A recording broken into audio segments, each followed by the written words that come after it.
વાત છે. આપ બધાને પણ આ કાર્યક્રમમાં ઉપસ્થિત રહેવા, સહિયારો પ્રયાસ કરવા અને સહિયારો પુરુષાર્થ કરવા માટે આ બધાનું આમંત્રણ આપી રહ્યો છું. આવનારી પેઢીને વારસામાં મારે તમારે જળની એટલે કે પાણીની ક્રાઇસિસ આપીને ન જવી હોય તો અત્યારથી જ મારે તમારે જળ સંચય કેમ સારી રીતે હું તમે કરી શકીએ. કુદરત મને તમને ખૂબ સારો વરસાદ ચોમાસામાં આપે છે. મોટાભાગનું પાણી દરિયામાં વહી જાય છે.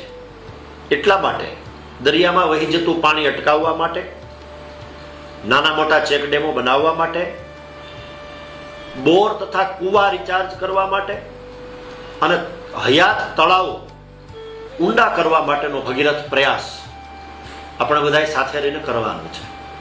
અને એટલા માટે આ બધા વચ્ચે ઉપસ્થિત થયો છું. ત્યારે આગામી 28 ફેબ્રુઆરી શનિવાર સાંજના 4 કલાકે માર્કેટિંગ યાર્ડ રાજુલા ખાતે આપે મિત્રો સાથે, કાર્યકર્તાઓ સાથે પધારવાનું છે.